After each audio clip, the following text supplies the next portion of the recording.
Yeah, well, we'll just, it's the chit chat period anyway. All right.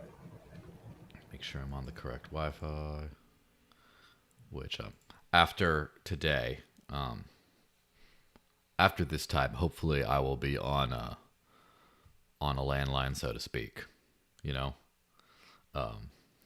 And not none of this, like, I've had some, um, I've had some experience problems with live streaming the last few days. At first, I thought it was the last few weeks.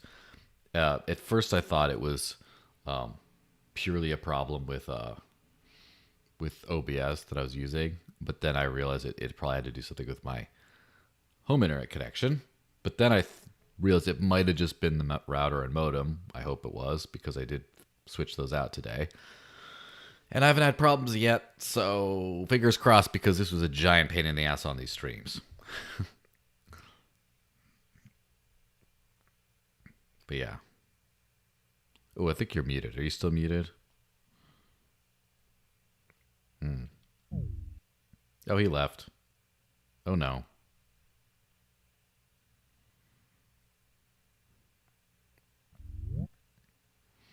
There we go. You're back. How's it going, man? Damn, wrong button. Sorry about that. No I was problem. gonna ask if you had like live links or anything that you were gonna throw out there.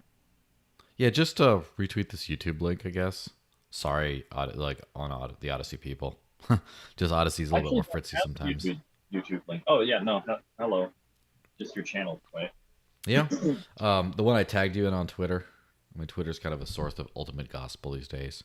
It's on Float too. Don't worry, I tagged you on Float. I don't know if you ever use Float. Right on. I use Float a little bit, So, not as much as I should. one of Odyssey Premium's people, EHC62166, says, "Yo yo Float fam." So I guess he knows us from Float. So Right on. that's at least Cool. yeah. Studios says, "Yo yo yo said it good today." Agnew Pickens says, "Hey, hey Agnew." Um, Right on. Nice. yeah, What's up, Agnew? all the people together. Crowd favorite. Yeah. So the life on the road. First off, like, what are you doing for just pre-show chatter? I guess for just another couple minutes while people get on the stream. But like, what's it been like? What do you do for internet? Like, do you have your own thing? Oh, yeah. I picked up a Verizon because I've been with T-Mobile for like over 10 years, and I had a little device with them, but both my phone and the device they Mm-hmm. get spotty, in a camper Mm-hmm. in a lot of places in the outskirts of town where I'm at. And I'll ask my friends around me who have perfect connection, who are you with? The answer is Mm-hmm. almost always like over 90% Verizon. So I went and got a Verizon device um, Yeah. solely for my internet. And that's like my backup now. Well, that's my main one. And then my T-Mobile is like my backup if I go over bandwidth. Yeah, that's kind of funny. You know what's interesting is, Oh, but I'm going to get a Starlink. I'm going to get one. yeah, They just launched their RV thing. I'm going to get one of those. yeah, might as well. I mean, it's not really that good for streaming, from what I heard. It's not good enough for Right. streaming, but Right. it is what it is. Funny enough, where I live right now is a giant Verizon dead zone of about like a square mile, like a square mile Verizon dead zone almost. And it's not like it's Oh, a yeah. city, it's just, I mean, like 12,000 people. It's not that, don't want to dox where I live. But anyway, it's not that small. I mean, it's not like it's the middle of nowhere, but it's just for some reason right there's a Verizon dead zone. Thankfully, when I switched to living on crypto and I was using Bitrefill to pay for my phone bill and stuff, the prepaid AT&T stuff is what was working for me because I didn't have to give like my name or ID or anything to do it, and I could pay with Dash. And Hmm. it works fine here. So the wife is doing her dead zone stuff and has to basically be on Wi-Fi, you know, Hmm. and I don't. So it's great. So it's kind of funny about having like those little like most carriers are just universal pretty much. But then Yeah. Verizon is probably the king in the US as far as like coverage. But then there's a couple spots where the other ones are a little bit like better, which is it's so strange. Yeah. and that's rare for me actually. It's rare where like my T-Mobile's been kicking ass, unless I'm in Europe. Europe, T-Mobile does great. Everything else sucks. Yeah. Also, I'm not gonna pronounce this person's name on float. Corrected me, she. So I'm sorry, ma'am. I assumed your gender, and it was wrong of me, and I apologize. And I am forthwith banished to the, I don't know. I think it's just have a reasonable. You know what's funny? Oh well, I'll tell you this off air. It's a little it's a little smack talky and stuff. But hey, so Sure. everyone, happy Friday. I think it's a good time to roll the beginning of this shizzle, also known as show. What do you think? I'm up for a little shizzle on my Little, nizzle. little shizzle and shizzle, no? Okay. Ready, 3, 2, 1, intro, go.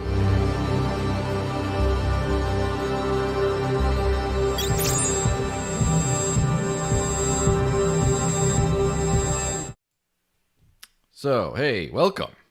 Welcome to the Digital Cash Rundown. Happy Friday, everyone. It is Friday in most parts of the world where you be looking at this. Don't get after me, Kiwis. But yeah, it's a great day. I have the wonderful, always passionate, always cool, Mr. Chuck Williams Mobile Edition. How's it going, man? Hey, I'm unmuted, right? You can hear me okay? Yeah, we can hear you. All It's right, funny perfect. because there's a lot of like stablecoin talk on this show, probably, which is kind of funny because you're kind of particularly untethered at the moment. So Yes, yeah. yeah. Yeah, well, it was back in 20, it was actually before I got into Bitcoin that I was trying to exit the system. Um, Mm-hmm. I felt like I got into prepper mode in like 2012 or 13, and I I cashed out my 401k. I got out of all the banks. I switched to Mm-hmm. credit unions. Um, and I knew Bitcoin existed, but I didn't really know what it was at that point. It wasn't until 2015 where I was like, okay, now I really got to back out, and that's when my opt out Mm-hmm. like program did. So yeah, I never I never really liked stablecoins as an idea after that though, because Yeah. Gresham's law, that right, good money chases out the bad, and I was already to the point where the dollar was the bad money, you know, and everything that they're calling a stablecoin is like pegged to the dollar. I'm like, okay, I feel like you guys are missing the point. Um, Mm-hmm. so I would love to see. I think there are a couple projects out there, and I don't know if you know of these, but I Mm-hmm. assume if I were really digging in that there are some projects out there that are actually calculating baskets of goods in some kind of, let's say, internationally neutral way, right? And then Mm-hmm. that's maybe their target for their stable coin. But you would need so many oracles to automate that, that you're going to end up being manual for the first couple of years minimum, in my and the data is going to be bad, probably like 70% bad. So Yeah. I just don't trust the stablecoin I do. That's the thing. It's got to be something special. Before we jump too much into that stuff, I just want to remind Yeah. everyone, if you haven't watched before, make sure to subscribe to the channel, hit the like button so it goes up in the rankings and stuff, and leave a super chat, cointr.e/the desert lakes. I'm paywalling Chuck, and I've noticed that there's a big friction with the whole trying to use Cointree and stuff like that. So at some point, I'm going to be upgrading all this and hopefully doing NFT subscriptions and stuff, which I'm working on as we're Mm, speaking. So that'll be really fun. And so nice. I got to overhaul this channel a lot, and I'm gonna have an NFT, and everyone's already been like, when's it gonna happen? When's it gonna happen? Okay, don't worry, I'm working on it. I got a lot of things to do, I want to. but So can I respond to that? yes, yeah, Two you may things. respond. Bad UX with Cointree. Is that the issue? Yeah, well, first off, Cointree is not really maintained, so Yeah. Okay. it's and it's also like you go to the site and you click the donation button with a little message, and it's not as like it feels like I'm getting like the Amazon guy or the postman is running up with a letter. Oh, look, we got a letter. Oh, it's a little clunky like that. And Hmm. so, Okay. but at the Okay. same time, you can just watch the show and you can just, oh, I want to super chat. Let me just go here, pay for it. Boom, go right in. Right. You Yeah. don't have to be Yeah. a subscriber. And so, what I want to do is put over here, I guess. Down here, I want to put a super chat to a Discord, like a Discord channel, because there are Discord bots that check, that literally authenticate you in and out of the Discord by proving ownership of a certain NFT in your wallet. And so if you sell the NFT, you get the boot. Ooh, And so I'm really? already setting that up. I'll tell you the Nice. details about it, about my setup, but I'm not going to tell anyone the details about my setup until I make a video about how to do it. Therefore, I can just, farm, farm all that stuff on that. But literally, so you just buy an NFT, and it's just like pre-buying infinite super chat stuff in this thing. And so then it'll just be Okay, that's there. good. You can just type in, and I know there's ways of linking your Discord channel to show up on OBS, like on this broadcast here. And so you get Nice. that going. And so if someone gets tired and is just like, you know what, I used to like that guy, but he started shilling too many like NFT chains or whatever, I'm done with this guy. They can sell the NFT on the open market, and possibly, even if I'm a bigger channel by then, sell it at an increase in value and someone else could just buy it and then jump right into the chat. And I don't have to know this guy at all. They just like come into the Discord server. Oh yeah, apparently you have the NFT now, And so Yeah. yeah, it also encourages people to pre-buy, to pre-invest, like even if they don't care to jump in the super chat and do You're other preaching to the things. choir, Yeah, unless you're preaching to your audience. I'm letting them know too, because my audience, just like me, comes from like mostly the digital cash type world, and a lot of them are like NFTs or scams and stuff. And it's like, yeah, most of them. Let's be honest, most of them. But like, there's also, I'm trying to like educate everything with this. And what I'd also like to do at some point is this other side over here, maybe put a little, I would say advertising, but like put a little thing where you can sell like a monthly or quarterly NFT thing, that like if you buy the NFT, it's just like for this core, you get to dictate what shows up there. So you can just be like, Yeah, yeah, I Float remember you gets to mentioning put their that. thing there. And then they can Well, sell it halfway through to someone else or trade it. Or they can, like, someone could just scalp the ad space, right? Or whatever it is. They could just scalp the space and then just resell it, get a bidding war, and just make a lot of money off of selling it. yeah, you're gonna have like some Nazis coming out like bidding for the space, right? Yeah, Um, but the thing is, I have to have some conditions, some like refund yeah, conditions and stuff, right? For like, look, yeah, yeah, yeah, you're buying something, I can't take away your NFT ever because it's perfect. It's like it's immutable, right? I can yeah. take away what I want to honor with this thing particularly, and obviously certain conditions which I'd like to program into the NFT as well, like into the metadata. Just say, give some terms and conditions or whatever, Okay, and I gotta and then interrupt you now because you keep yeah, talking about this stuff that we're doing at Float, right? I mean, this yeah, is it. I So that didn't, was my thing number two. It's a good yeah, segue. It's all appropriate.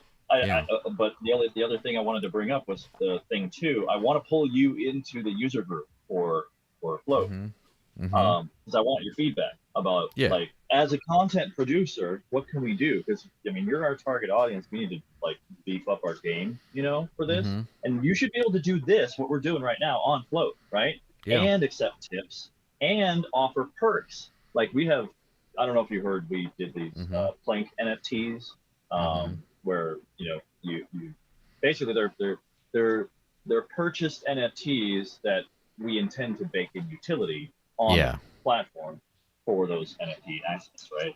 So mm-hmm, who knows? Maybe you'd be able to issue your own for your own channel or group, perhaps. mm-hmm. And that's the stuff we're talking about with groups.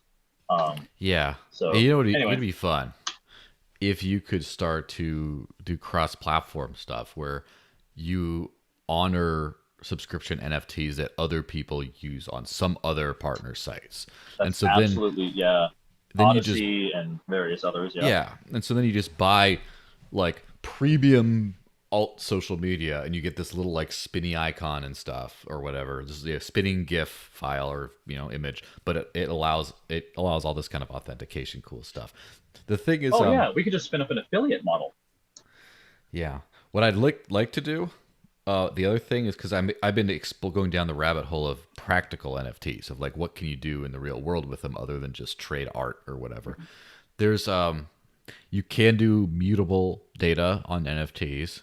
Again, this is what people smarter than me have told me on some of them in particular, and you should be able to like for example, there's some games that like your game character is an NFT, and as he upgrades, like the game contract updates, not the, like it changes the mutable data field of it with extra stats and things like that. And so you could, Doesn't that cost a transaction fee though? I think so. But I mean, if you're in Ethereum, it's a problem. But the Yeah. thing is, I've been heavily looking into Wax because Ken Bozak is like the lord of Wax, and Wax has no explicit Sure. transaction fees. It has transaction capacity fees where you have to buy and stake to be able to send a certain amount of transactions per day. But it's not like I you see. don't have to, you don't have to pay per transaction. And so, Right. it's got like, what is it, 26 million transactions a day or something. It's one of the most trafficked blockchains out there, like way more Huh. than most things. But anyway, that's all a Okay. bunch of cool stuff. Yeah. Let me let's get on to a couple of stuff. We're talking about stable coins and stuff, unfortunately, but let's just hit on Terra 2.0 relaunches according to Do Kwon's revival plan. Terra 2.0 mainnet Phoenix 1 went live today as per the original timeline set by Terra developers and started producing blocks. Do Kwon, the founder and CEO of Terraform Labs, confirmed the relaunch of Terra's new chain, Terra 2.0, which aims to revive the fallen Terra Luna ecosystem and Terra USD ecosystem. Kwon's revival plan for Terra involves hard forking the existing blockchain, reissuing Luna tokens to existing investors based on a snapshot before the death spiral that bled Luna and UST markets dry, effectively resulting in unrecoverable losses for investors. So basically, Phoenix 1 is just like Terra. I don't really get it. I don't know enough to get it, but it seems like it's just a relaunch of Terra that just doesn't have the stablecoin thing. And it's just Yep. like, I mean, I don't. Well, the backing, Give, right? They went. give me your Didn't they sizzling go hot with the take. stable coin and lose the backing? Isn't that what they did? Or Yeah, was it well, vice versa? It it's was the one or other the way other. around. Yeah, Yeah. they Okay. lost So they went. the death spiral came from losing the backing. You know. Yeah. Right. But they relaunched with the stable coin, right? Without the back, right? No, they realized Or was it without the just? stablecoin. Yeah. Okay. Yeah. That is. Well, see, and that's why I'm like, I get confused about it because when I don't understand something, like that's a red flag to me. When I look at something and I'm like, I don't understand how this works, right? Like I can look at a Ponzi and Mm-hmm. understand how it works, right? I can look at it and say, Yes, well, it works like a Ponzi. That's how it works. Ponzi-licious. It's pretty, right? But I'm Mm-hmm. not saying that's the case in particular here. I think there is some other complex mechanism with the calculated algorithmic like stablecoin effort, which I think Mm-hmm. was fundamentally flawed, and like the fractional reserve stuff, again, a Mm-hmm. fundamental flaw. Like that combination was a confluence failure out of the gate for that coin. And then now, like, what's the whole point of just relaunching this thing? I just think they're trying to recoup some of the value and have Mm-hmm. some of whatever was there reinvest over here in this thing. But that didn't work either, right? It pumped and dumped, right? Like dumped hard.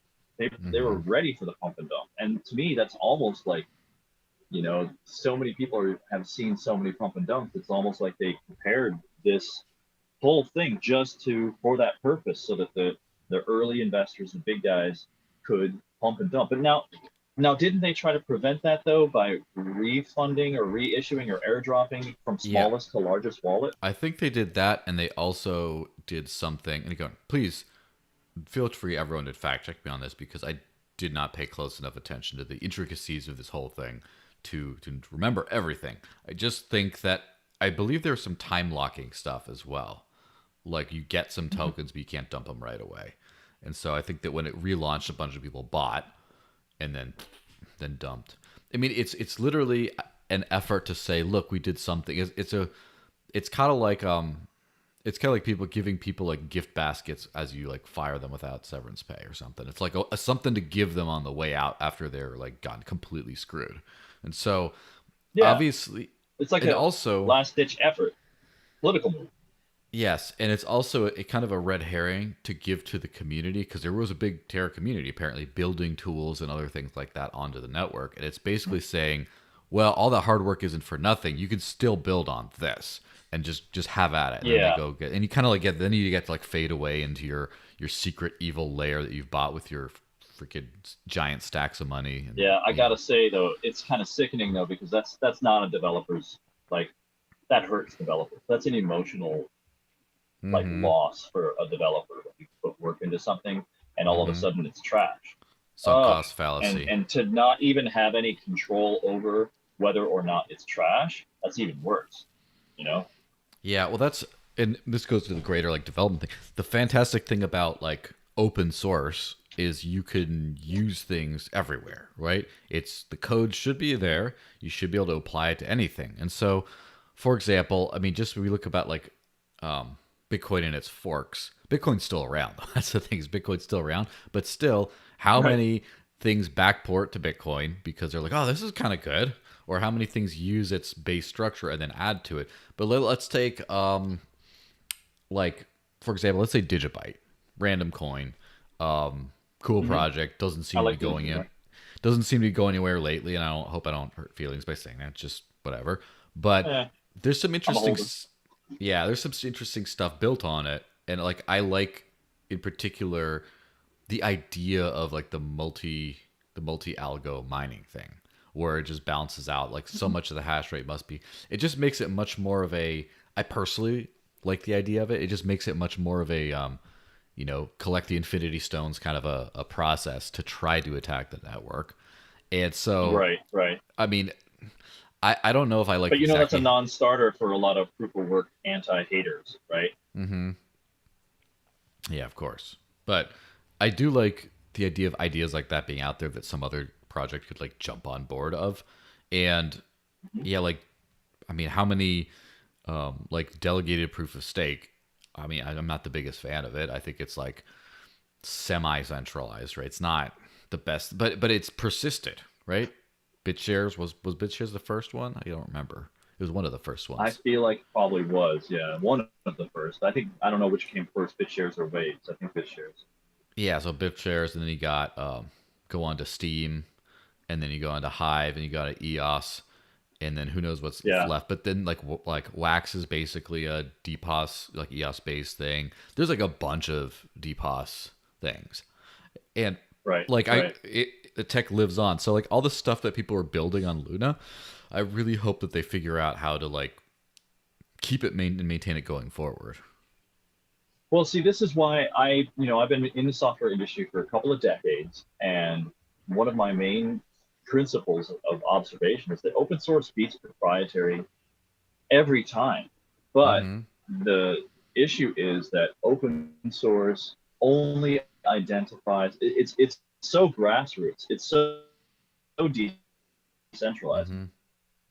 it's so distributed that the value that open source delivers is extremely ubiquitous. In order for Yeah. it to rise to the top and be used. So Mm-hmm. that they provide these very fundamental infrastructures, right? Like the internet, Mm-hmm. like Bitcoin kinds of stuff. And I think my belief is that proprietary excels in these really big bets in specific areas of focus. And you can Yeah, of have like a course. horizontal type of focus, like a platform, but you Mm-hmm. have to have that focus in order to be successful in proprietary. You don't want to compete with open source. That makes no sense. It's just dumb. So anything that Mm-hmm. competes with Bitcoin as a proprietary entity, I'm like, that's a non-starter for me. That's just a waste of Mm-hmm. time. It's fundamentally flawed in its like inception, the concept, the idea. Yeah. Well, anyway, Terra 2.0, Sorry, I don't know if it's rant. going anywhere. Well, but here's the thing with Terra. About like the out like I think way too many people um just hand wavingly accepted that Terra's algorithmic peg was like great. And way too many people also, after it turned out to Yeah. crash, just accepted like, no, algo stables don't work. And it's like, See, the thing well, is, people there's trust a algos, but they forget that developers program them. They have these mm-hmm. biases that are now coded in. Like you can't account for everything, especially in a market where people will want to manipulate your coin and test your algo. Good luck. Yeah. Well, so for example, one thing I like is the Thorchain model of like liquidity pools, which are half native asset, half like half Rune, like it's half Bitcoin, half Rune. And so if someone wanted to exploit the network and steal the first off, it has real value, which is like an external asset such as Bitcoin. So you get that out of it. But you also aren't incentivized to try to wreck the network to steal the Bitcoin because you lose out on your investment of the other of Rune. And so it kind of like it balances the incentives between the two. And so, for example, what if Luna were to do this? This is just like a hypothetical, right? What if Luna 2 decided to relaunch UST for real this time, right? But instead of like instead of being redeemable for only Luna, like you burn it and then you mint Luna, you burn it and mint Luna and receive half Luna, half Bitcoin, like actual Bitcoin. It's not backed by Bitcoin. It's redeemable for half in Bitcoin, half in Luna. So therefore, the value of UST, the new UST, couldn't really go to zero unless the value of Bitcoin also goes to zero, because you can always directly redeem it for that. And so then that makes the algo thing kind of work a lot better. And so the worst thing you could do is like, even if Luna goes to zero, then the value of UST cannot go below 50 cents, because you can always buy 50 cents worth of, you can always get it 50 cents worth of Bitcoin out of it. And then the ability to do that. So it kind of, it helps by backing it with something real. And the other thing though is UST's market cap was higher than Luna's market cap, which is also known as being insolvent. But so if you cap it at like a 10% of the pool's market cap, for example, 10% of Luna and Bitcoin and the Bitcoin they hold together, then it's the odds of this thing all crash into the ground like that are like way lower as well. So like Luna 2 could implement just those two simple differences. Of course, it won't be all like woohoo, like free money kind of stuff. They can implement those two things and not subsidize the ever-loving crap out of Anchor while just promising people free money, 20%. And then all of a sudden you might just never quite crash ever. Like just that little adjustment. But of course, the entire reason people got into Luna for the most part was to earn free 20% unsustainably on UST. So yeah, everybody's looking for a yield. Yeah, but like 20%. They wanted they wanted it that high. So but you're just talking about like backing a currency. You're just like backing it with money, assuming that you can agree with the argument that Bitcoin is money. Well, now you're just backing it with money, right? And not 100%, by the way, right? Because it wouldn't be fully redeemable in the example that you gave. But also, even in that case, it seems to me that the redemption process would be a huge attack vector. And I wonder if you're aware of any projects that have kind of solved that problem of like, how do we redeem and not introduce risk into our operation with this, redeemable quality of our token? Well, that's one of the reasons why, Thorchain is such a complex project, because that's what they do. These pools are half Rune and half the native asset in vaults that are like secured by the network. And so when you do a trade or whatever, some comes out of the vault and goes into the other vault, etc. And so you could exploit. In fact, that did happen during last year a couple times. Rune, I think it was only the ETH side, because of course ETH is always getting hacked. That's why ETH is there, to get hacked, right? It just like someone exploited something with a thing, and then they stole a bunch of ETH out of the vault, or they tricked it into giving more ETH than they actually were owed. And so then they had to compensate people out of the treasury. But that's why, Rune is in like Thorchain's and ChaosNet, in like public break everything testnet with very limited, with artificially capped amounts of money that could be in the system just to minimize damage, is because they're doing all that stuff. And maybe they worked a little bit too fast on it. One guy, from my memory, it was like a white hat who stole a bunch of ETH and then just told him, hey, it was me. I'm giving it back, but like do better next time, kind of thing. Like did it, like one of those types of things. And they haven't been hacked, in about 6-9 months, something like that, from what I know. And so far going pretty strong. I don't know if you can never say never, but like there are complexities to this whole situation. But if it could be solved, that'd be great. You know, can you imagine having a stable coin that's backed by, you can't have it backed by physical goods because you can't, like, you can't bridge the physical into digital the same way yet. But imagine you have a stable coin backed by a basket of tokens that is instantly and trustlessly redeemable for those things. Because a gold backed dollar was not, it was redeemable for gold, but not trustlessly. Right. And then eventually not redeemable, really. And then now just like no gold behind it at all. But Well, imagine if, yeah, yeah, imagine if you had a stable coin that had like a basket of like Bitcoin, ETH, and then say BUSD or Tether or some bullshit, you know, like stablecoin, an amalgam of those things. And then it's just always redeemable for that. And then you can actually get those digital tokens which have external value. That's kind of how you solve a lot of this stuff. And I think that Terra went fast and loose by just saying, "Well, you can just get Luna." It's like, oh, okay, dude, and it all crashed. right, right.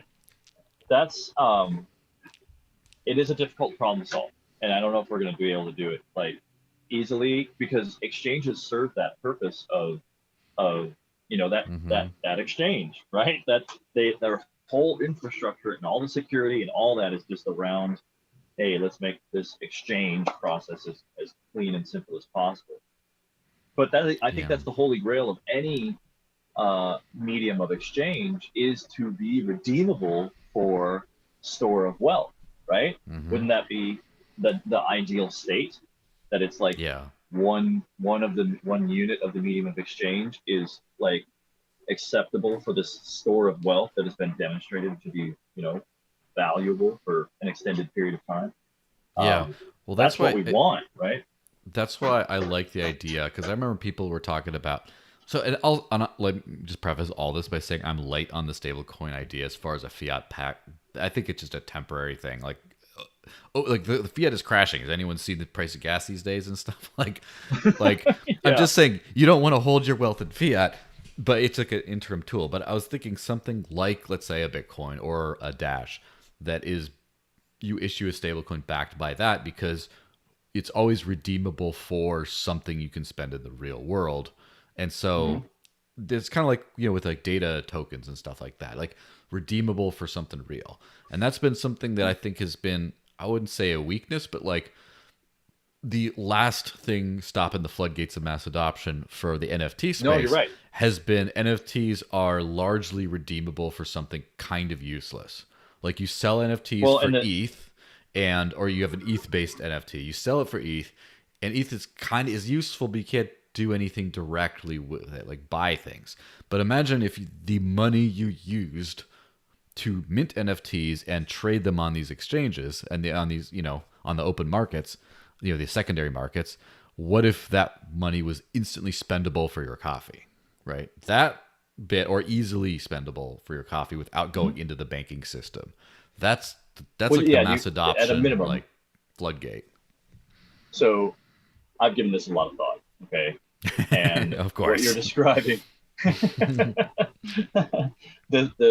whatever the successful operation is, there will only be one point of friction, and it will be so friction free. It's going to be something like, I decide, like once you decide to move this unit into this other, let's say, more ubiquitous form,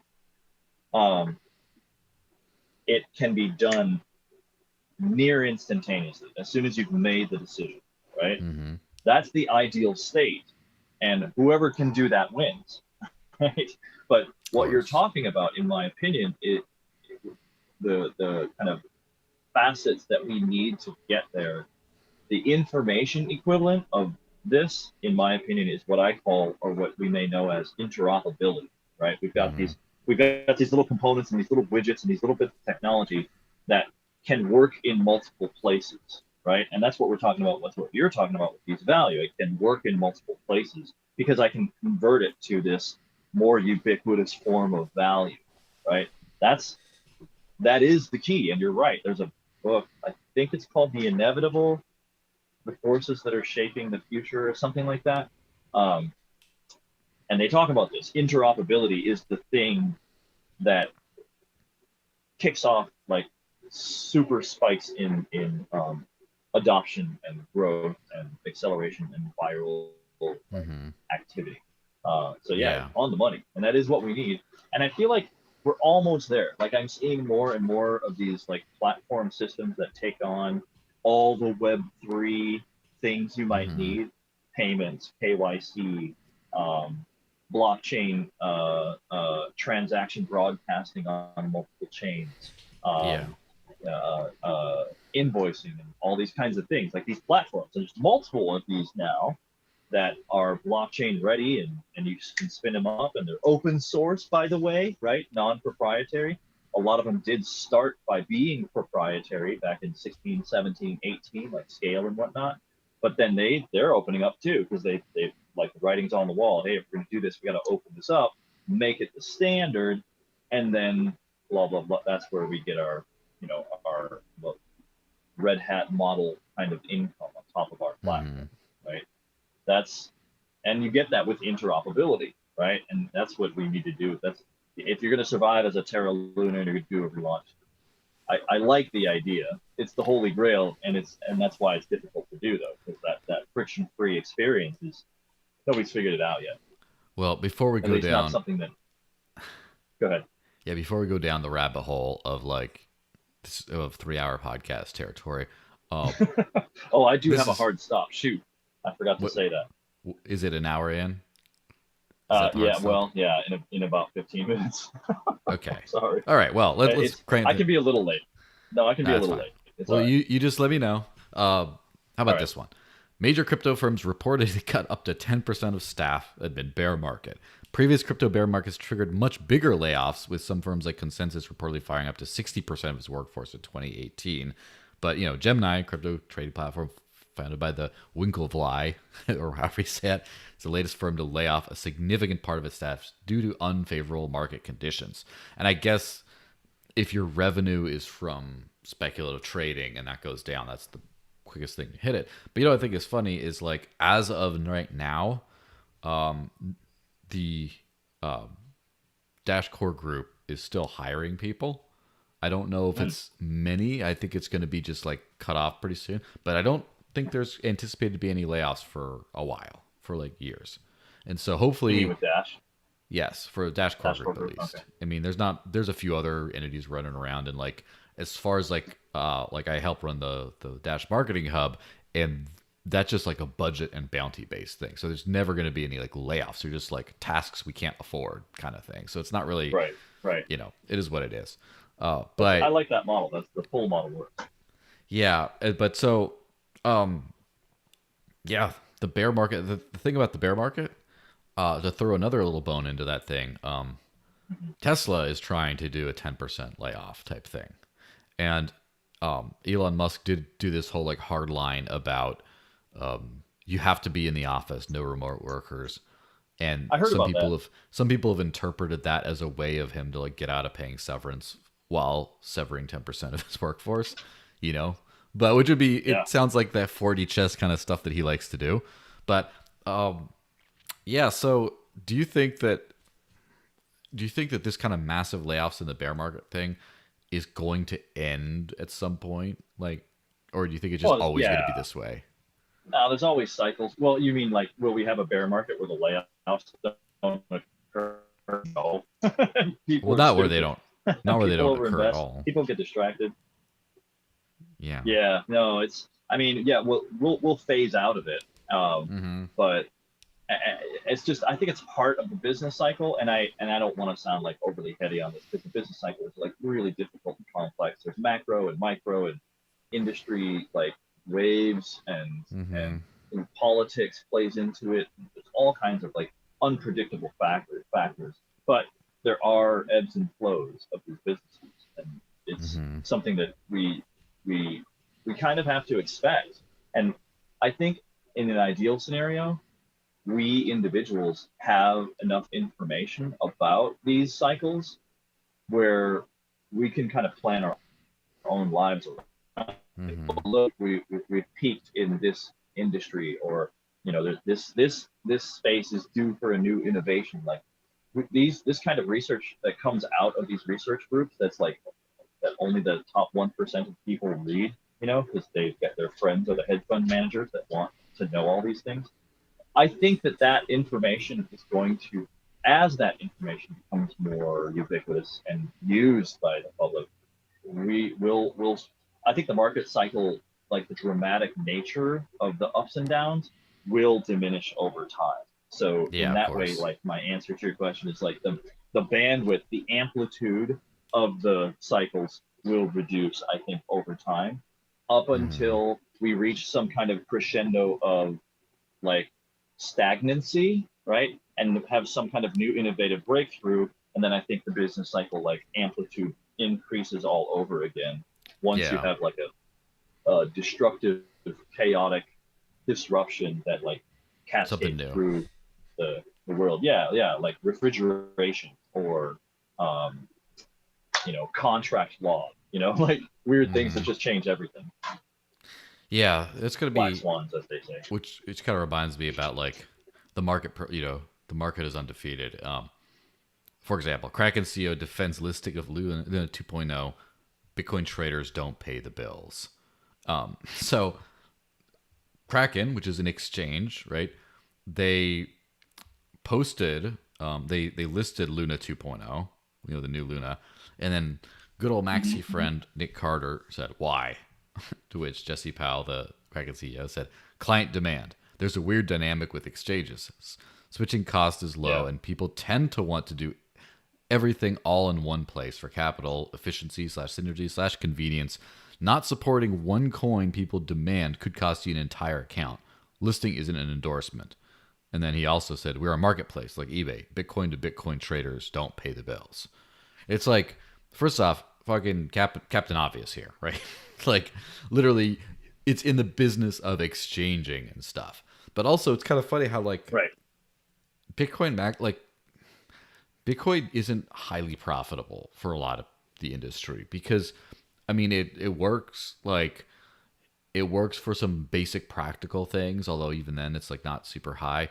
And the thing is, it seems like it's like the what is my purpose? It says, you lock in altcoin profits. Oh my god. Like it seems like um the Sergey Kotliar, who's the CEO of Bitrefill, and he's probably one of the people who's most on the ground for actual crypto adoption, pretty much says like we might have to realize that the killer app of crypto was the casino. Like so far, that's the biggest utility that the crypto universe has provided is for people to be able to play the casino and make huge gains. And so, I mean, I definitely think that that's a premature assertion to make, but yet accurate for so far. But so far it has been the casino, and it's what the hell is Kraken gonna do? Just like we have Bitcoin, we let you buy Bitcoin, and that's it. And like, how are they gonna stay in business that way? Like, no, we let you have Bitcoin, and we let you go buy and sell and trade every other little new shit coin under the sun until finally, you move back into Bitcoin, or maybe you don't, or whatever. But it's like you're just the messenger. You're just the messenger of market demand at that point. Yeah, I agree with all that. I didn't hear anything I disagree with. Yeah. I That's mean, that's that's that's pretty simple. I don't know if we did we I don't know if it was heard clearly. Listing isn't an endorsement. The way you said it, it yes. sounded like it said you said listing is an endorsement. Listing isn't an endorsement. Um, Yeah. yeah, so they're offering a service, right? Mm-hmm. And you know, we ran into this issue at Float. It reminds me there was this kind of issue where, you know, just because we put somebody on stage doesn't mean that we necessarily endorse them. You know, when you're in the freedom Mm-hmm. community, um, there's conflict all over, and sometimes people think that if you run an event like we did, Float Fest, Mm-hmm. and we put somebody on stage, that everybody on stage is endorsed by Float, and I just don't agree with that in principle, and I think that most of the team at Float does not agree with that. We're providing a service. This is an event. This is a space to consume and consider and discuss in real life these ideas and information. And somebody was upset about somebody that we had on stage because of personal things that have happened, personal Mm-hmm. mistrusting things that have happened between them. And and that caused them to not come to our event and be on the same stage that we were offering. And to me, Drama in that's the that's Liberty it's the world? same kind of thing. No. Yeah, right. Yeah. Um, and this like that's what are you gonna do? Like you're an exchange. Like in this case, it's like we that is an exchange of information. You can buy it or you can sell it, right?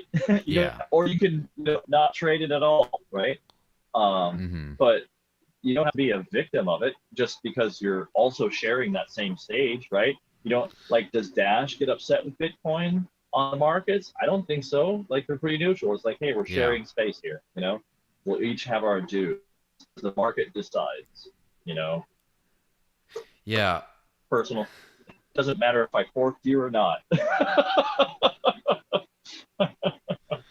It's kind That was kind of the issue. Somebody got forked over. of that's the thing. It's like I think like purism is kind of interesting in the space because the free market demands money, right? The free market makes things profitable, and basically you have to listen to the market or you go out of business. And so the thing is, Yeah. and then there is a role for ethics in business, however. And it's like, for example, if you're selling someone an abject scam, right, that might be a problem. And so some people would argue, like, well, if you list Hex, then you're complicit. It's like, well, I don't know, maybe. But like, Right. Luna might have been like BitConnect is another one, right? BitConnect, as far as I know, Oof. wasn't on every exchange. It wasn't very widely tradable.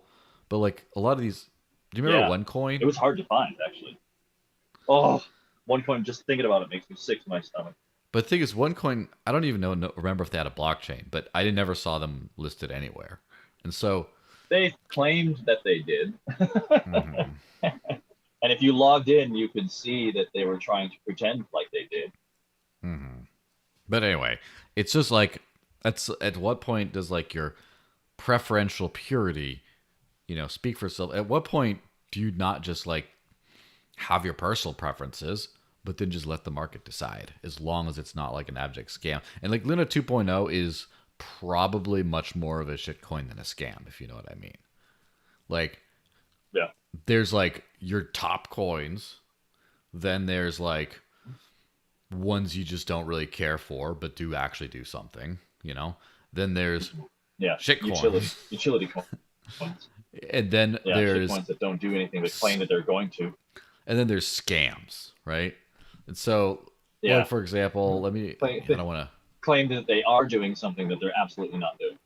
yeah, but so like there's like a top echelon of like these are good projects, including personal favorites, and then you get to like the middle of the pack, like as I would call it, the just not my favorite coins would be stuff like Litecoin. Like I have nothing actually material against Litecoin or Dogecoin. I just don't personally value them really at all, kind of. But it's not like Yeah. they're not I don't real. like Charlie Lee. They are real, but they're just ow, But then below, they're not fully shitcoin as much as I'd like to say that kind of. Then we go to like the shitcoin thing.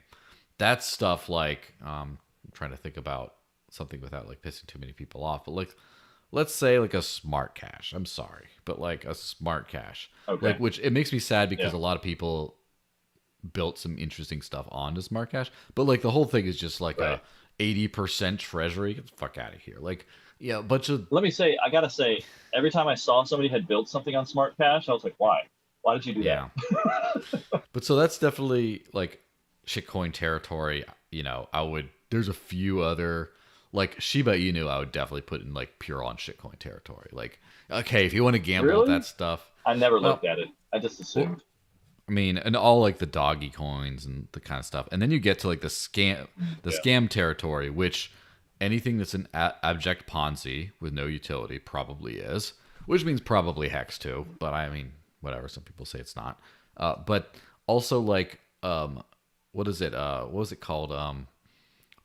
Monkeypox Inu coin was definitely Oh, just a really? scam, and the team like rug pulled like 250 million out of it, and it's just like, how Wow. did people like at that point? It's not like Luna investors where I'm just like, well, I mean, you maybe were a bit naive, but like you got promised big and interesting things from this charismatic guy.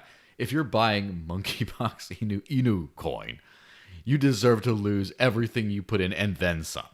Like probably, See, look, it's just on the one hand, I agree with you, but you got to have compassion for these people. You don't know how many stories of like hmm lies that they've been sold that ended up, convincing them to buy whatever. Like they could have been hmm scammed at the very edges of that network.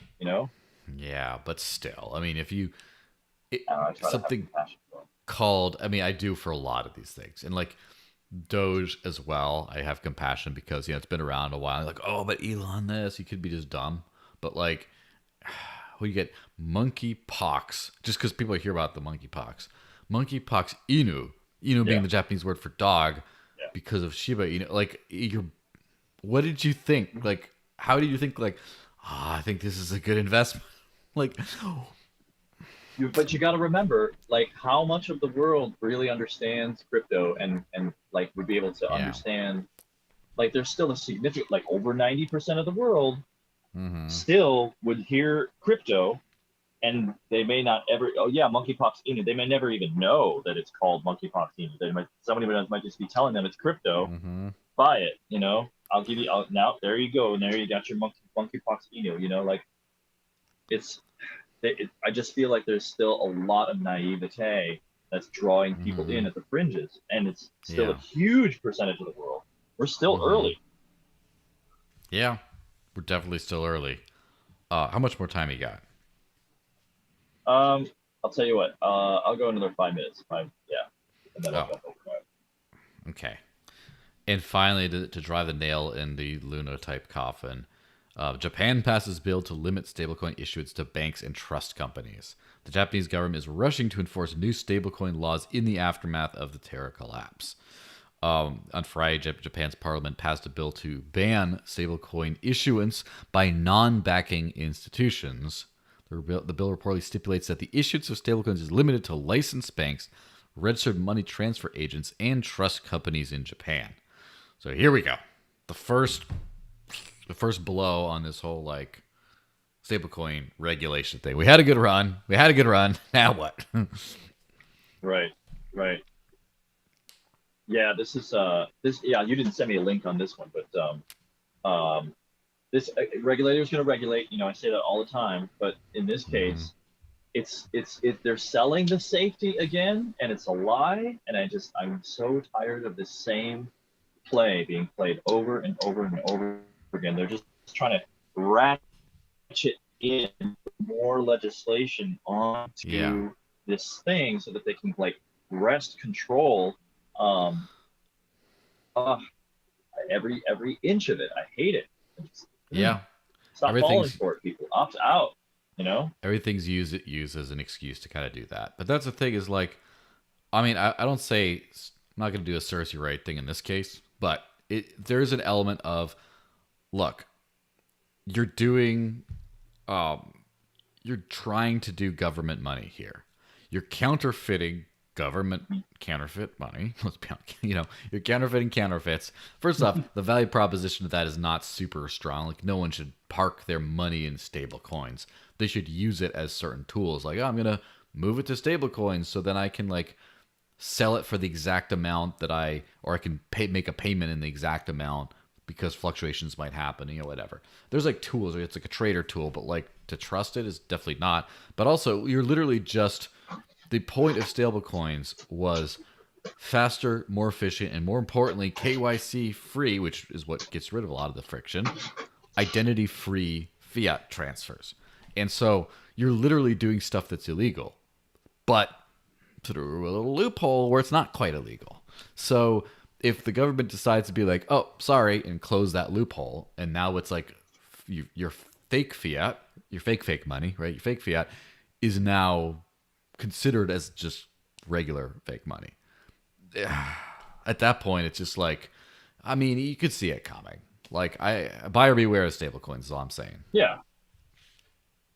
Right. Right. Yeah. It is a risk, like with the stable coins, and that's why you really, because at any, because it, if you get designated as a money transmitter, now you're a bank, right? Mm-hmm. USDC is issued by a bank. It happens to be Mm-hmm. Coinbase. Coinbase is a bank under US law. They Yeah. operate as a bank, Crypto bank. and their USDC is backed by their bank. Mm-hmm. Their bank, and uh, that's how they are operating, and that's how they are able to successfully operate. And that's why that level of stability, you know, in the relationship, the established relationship with banks and the government, and folding in Bitcoin and more tokens, and being like an educational home for that, that solidifies the Coinbase position. And if you Mm-hmm. want to play in the traditional rails and the new rails, you have to do that. You have to play by those stupid rules. And Yeah. if you don't, well, you're risking complete, what would that be, exclusion from that system. And that's why you have to, like, I think, design it in such a way where it's not dependent on that system. That's why I really am against any stable coin that pegs to the dollar, because all you're saying is I want to be the dollar. Mm-hmm. And the government that Fake money. owns that whatever currency, they don't like that. They don't like, Mm-hmm. they're like, no, we only get to counterfeit money, not you. You don't get to counterfeit money. That's us. That's ours to counterfeit. We get to say who can and can't counterfeit. See, the And ideal. that's all. It's just a control situation. So you just don't put yourself in the place where you are competing. So you have to opt out. You can't be tied to it at all. Yeah, the ideal is to have something like a Bitcoin be the stable coin, where you just get it actually used enough to where the price is a lot more stable. I mean, going up stable, Right. hopefully. And Right. that's the kind of thing. And it's not government controlled. So there you go. Although I would argue that Dash is the best stable coin out there right now, because the price has been pretty much, like that for a long time. It's got a pretty solid floor. Yeah. So yeah, Dash is the best stable coin. Look at me, I'm the stable coin now. I actually made a meme about Right. that a year or so ago. And Did you it, really? it was Oh, about send the it to me same. because I want It that was one. probably around the same price as it is today, but I know, right? which is hilarious. It is what it is, right? The stable I coin. know. All right. Well, I'll let you get out on this. Shill your stuff. What do you want people to pay attention to? Okay, float.app, float.biz, flote.app, flote.biz, and flote token.com, Mm-hmm. float token. We're on the float.app, we're working on groups. You can if you go to float.biz, you'll find the links for our Telegram channels. Get in the Telegram Mm-hmm. channels, we're active in there, and we're talking about user experiences. We're listening to complaints. People are pointing out and sending us videos about how we can improve the site. We're giving regular reports at float.biz/status on our development Mm-hmm. updates. Since we launched April 1st, we have done several hundred pushes. We've got a much more secure and stable platform, and our Mm-hmm. development team is accelerating and cranking out improvements, bug fixes, and features all day long now. And I'm really proud of it. Shout out to the Float devs. Thanks, guys. Oh. So yeah, pay attention to all that stuff. We got a lot of good stuff coming. We got groups that we're starting to design and solidify, and Mm-hmm. with groups we will introduce our first revenue generating monetizing kinds of features, which would be kind of group enhancements that we're internally calling boosts right now. Mm-hmm. Kind of off the Discord model, but that's subject to change. But groups is definitely coming, and on the heels of getting some of the basic functionality with live streaming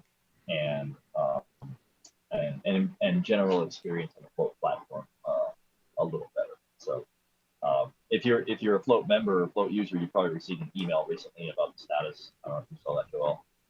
But yeah, if you want to get to the place, and reach out to me, Chuck_Williams on Float, or ping me in the Telegram channels if you have a user request, because I'm collecting, collating, organizing, and prioritizing with the team all of the work for the Float platform. And we're looking far ahead, to the next year, couple of years, where we want to go. And there may be DAOs in the future and all that kind of stuff. So The we're Float excited Meister about Float. himself. Oh. Yeah. Yeah, well, everyone follow Chuck and do all that cool stuff. And thanks for watching. Make sure you leave a like on the way out and subscribe. And we'll see you next week. Eleanor is going to be on. She's always a good time. And I get to torture her with more NFT nonsense. And yeah, as I guaranteed. So, because I know she's an NFT bear, and that's always funny. So that's going to be a good time. Yeah. Everyone follow Chuck. Hopefully he can give you more updates from the road. Live stream, get a TikTok going or whatever. I don't know. Give all your data to the Chinese government. Everyone's doing it. But anyway, yeah, they've earned it. But so yeah, everyone have a fantastic weekend, and yeah, I'll see you around in a week. Bye bye, guys.